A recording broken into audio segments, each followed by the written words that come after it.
Tá. Então eu quero começar lendo o Salmo 32, dos versículos 8 a 10, que diz o seguinte: eu o instruirei e lhe ensinarei o caminho que você deve seguir, e sob as minhas vistas lhe darei conselho.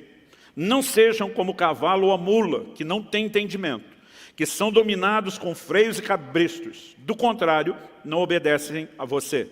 Muitos são os sofrimentos do ímpio, mas o que confia no Senhor, a misericórdia o cercará. Bom, quero começar em primeiro lugar destacando o versículo 8. Deus, mais do que uma promessa, claramente Ele mostra o desejo e o anseio dEle em relação a cada um de nós. Eu o instruirei e lhe ensinarei o caminho que você deve seguir. Sob as minhas vistas lhe darei conselho.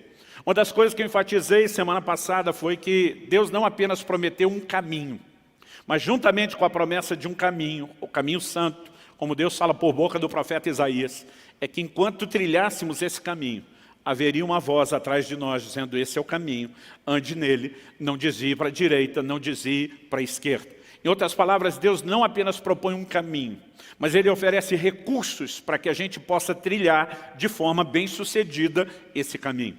E nós precisamos entender que essa disposição de Deus de instruir, de ensinar, de dar conselho, é tanto uma promessa que externa a vontade dEle, como também uma provisão que já nos foi disponibilizada, principalmente na pessoa e na obra do Espírito Santo. Depois de falar do que Deus quer fazer, no versículo seguinte, o 9, no 8, Deus está falando do que Ele quer fazer. Eu vou instruir, eu vou ensinar, eu vou dar conselho. No 9, Deus fala a respeito da nossa interação com Ele. Ele diz: não sejam como o cavalo ou a mula, que não têm entendimento, que são dominados com freios e cabrestos. Do contrário, não obedecem a você. Talvez você nunca tinha percebido, mas Deus na sua palavra está dizendo: não seja burro. No sentido literal, de depender de um cabresto. Alguns de nós queremos viver mais ou menos assim: olha Deus, o negócio é o seguinte, eu estou saindo, se não é a sua vontade, o Senhor é que me pare. Deus está dizendo: não se comporte dessa forma. E diz: isso é o comportamento de um animal que não tem entendimento. Deus está dizendo: eu quero instruir você, tratando você como uma pessoa que tem entendimento. Em outras palavras, Deus está dizendo: eu não quero te conduzir à força, eu não quero impor, dominar ou controlar sua vida. Eu quero te dar instruções e conselhos. E cabe a você, tanto ser sensível para ouvir minha voz, como decidir se você irá ou não me obedecer.